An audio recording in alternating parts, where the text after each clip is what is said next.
This is KGW News at Sunrise. Well, after more than a year of restrictions, Oregon is about to drop nearly all COVID-related mandates, and some are already happening with the hot weather that we're seeing. Plus, it looks like the Blazers have their new head coach. What you need to know about Chauncey Billups there. And of course, everyone is talking about historically hot temperatures.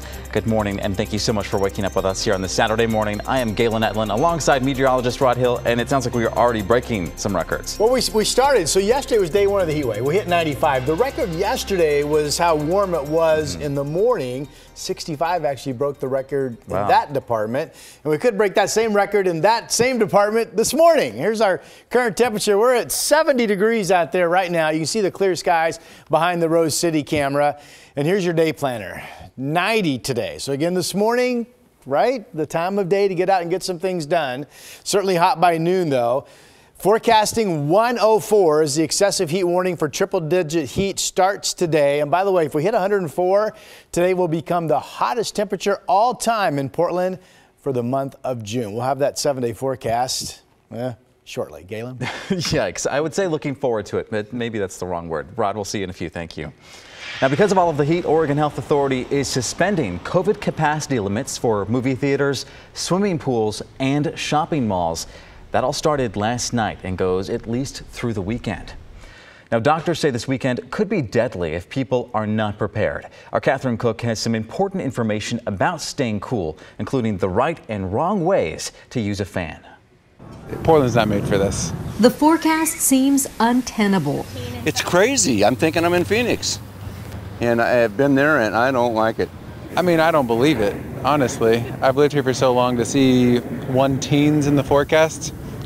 I'll believe it when I see it. For those without AC, being ready for the heat is critical. On Friday, Multnomah County set up cooling centers and handed out fans to those who need them. County health officials say knowing how to use a fan is just as important as having one. I use this window fan. It's one of those fans that you can switch to go in and out. Andrea Hamburg is the county's interim director of environmental health. She asks people to remember this. If it's hotter than 95 degrees inside your home, it's best to leave the fan off. Turning it on will only make it harder for our bodies to sweat, which is bad. When the air is hotter than your body temperature, it actually moves warm air close to you. So it actually really it breaks down that cooling system that our bodies have. Hamburg says the time to turn your fan on is once it gets colder outside than inside your home. At that point, she suggests putting your fan near a door or window to push hot air out.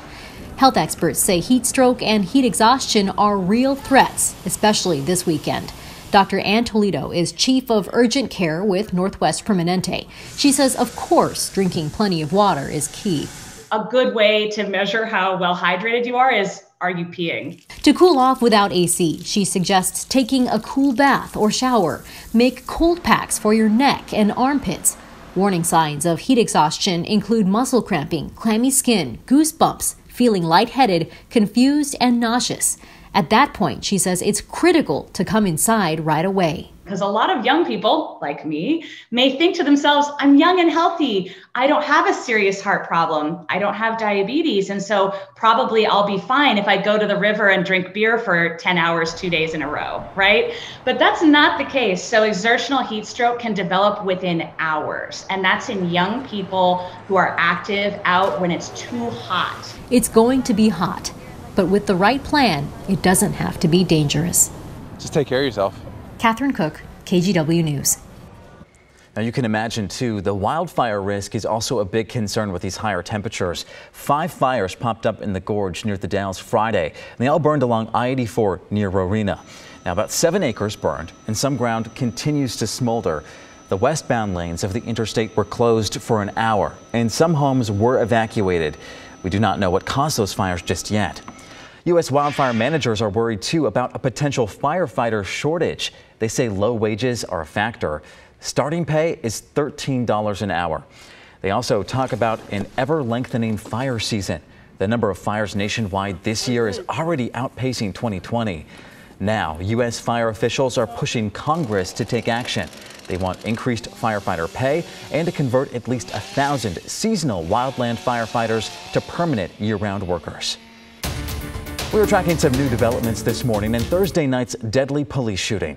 Portland police released surveillance video showing the moments just before an officer pulled the trigger. A warning here, this video is difficult to watch, but we will stop it before that man is killed.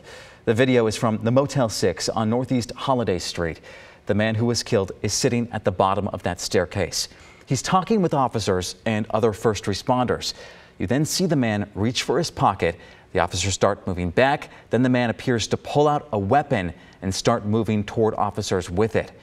We learned Officer Curtis Brown pulled out his gun and fired at least one shot, killing the man. This all happened in just seconds. And right after this, the man falls to the ground. Police say this is a picture of what the man was using as a weapon. It looks like a tire repair tool. We went back to the motel and found two people who had interactions with that man. One woman said he was hanging around the motel for a couple of days and she heard a commotion with him the night before. Another woman said she spoke with the man just moments before the shooting. Really off. He was just, you could tell he was either on something or he was really, really down about life. Now, Commissioner Joanne Hardesty argues this was the type of case that should have been handled by the Portland Street Response. That team includes members trained to help people having a mental health crisis. We just have to get this right. We can't afford to keep losing life of people who are suffering from mental health issues. But right now that program is only in a pilot stage. Plus, the team is not sent to situations where the person has a weapon, so they may not have been dispatched in this case, even if they were fully operational. All right, we turn now to that big news in the pandemic. Oregon will now fully reopen on June 30th. That's Wednesday. And that will end COVID restrictions we've been under for more than a year. That means no more statewide mask mandates in most settings, no required capacity limits, and no required physical distancing. Now, before that speech, Governor Kate Brown there insisted we wait to reopen until 70% of adults got at least their first dose of the vaccine. We're sitting at 69% right now. And the rate of new people getting vaccinated has slowed down so much it would likely take until July 8th or later to meet the goal. Now, with the June 30th date, the governor says businesses and venues can better plan for fully reopening. Washington is also set to drop all restrictions on that same day. Now, as Oregon gets ready to drop all COVID restrictions, doctors say it's even more important for those who have not gotten vaccinated to be able to get the shot anyway. There's a big push in East Multnomah County to make sure people know about free vaccine clinics. We caught up with Multnomah County Commissioner Jessica Vega-Peterson as she put up Spanish and English language flyers at businesses in the Hazelwood and Gateway neighborhoods. Only about 54% of people in those areas have gotten the shot compared to 70% countywide. You know, the folks that are there at the clinics that are there to give vaccines, but they're also there to answer questions. If people are hesitant about getting that, if people are, concerned or they've heard something they're not sure about, this is a place where they can get those questions answered. They're also telling people if they get their first shot through this Sunday, they'll be entered in Oregon's vaccine lottery to win money. Rip City, listen up. It looks like the Blazers have their next coach. The franchise will reportedly go with LA Clippers assistant coach Chauncey Billups. And our Orlando Sanchez breaks it all down for us. Good morning, everyone. It took 3 weeks. Now the Portland Trail Blazers appear to have found their next head coach. According to Shams Charania of The Athletic, the Blazers are hiring Chauncey Billups. He says Billups was offered the job Friday night and will be Portland's head coach. ESPN's Adrian Wojnarowski says negotiations have begun for a long-term deal. Billups has been the reported favorite to get the job from the beginning. Billups is 44 years old and currently in his first year as an assistant coach with the Clippers. This would be his first time being an NBA coach.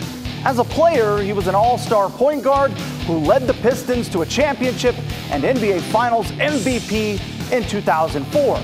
He's got history with Blazers general manager Neil Olshey going back about a decade ago with the Clippers. In 1998, Billups was accused of rape. No charges were filed and was settled out of court. The ESPN report also said Nets assistant Mike D'Antoni and Spurs assistant Becky Hammon met with the Blazers earlier this week in Seattle. Billups would be taking over a Trailblazers team that has gone to the playoffs 8 straight seasons, but was knocked out in the first round 4 of the last 5 seasons. Back to you.